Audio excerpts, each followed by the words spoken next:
to finish off with then, what would you say to someone who's listening to this now who has a lack of money mindset, who thinks, oh my gosh, I'm really struggling out, especially obviously with the economy being difficult at the moment and people struggling? What advice would you give to them about their money mindset? Like, how can they get into a better frame of mind over money if they are really struggling to pay bills and energy prices going up and all this type of thing? What would you say to them?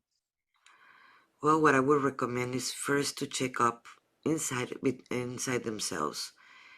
If they feel good enough, if they feel worth enough, if they feel that what limitations are keeping them not having money. I have to do that dig deep in myself so actually I can start living the life of my dreams.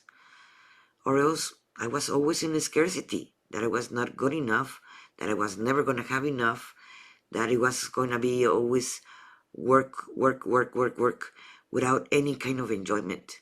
And when I started enjoying it, before even I had the money, when I started enjoying my life, that's when money started arriving.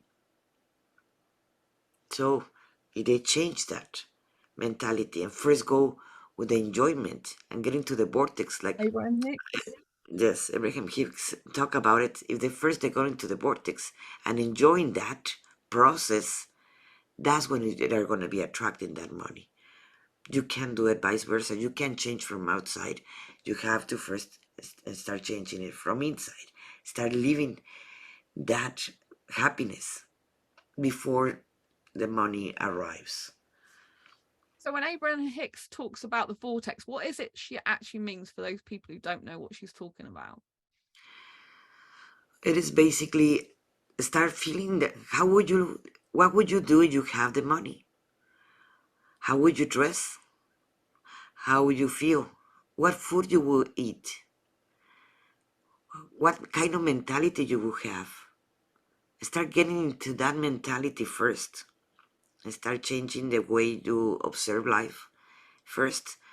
And that is getting to the vortex, whatever you want. You can be with the mentality that I am poor, that I don't have enough money, I'm never gonna have enough money, life is too hard, money doesn't grow in trees. If you get into that mentality and you're still expecting money, a pessimist always have a pessimist experience.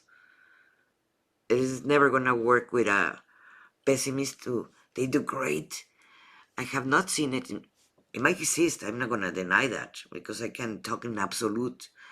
But I can tell you that I have not met any pessimists that do great because they don't have the mentality of greatness. They have the mentality that everything is going to go to rot.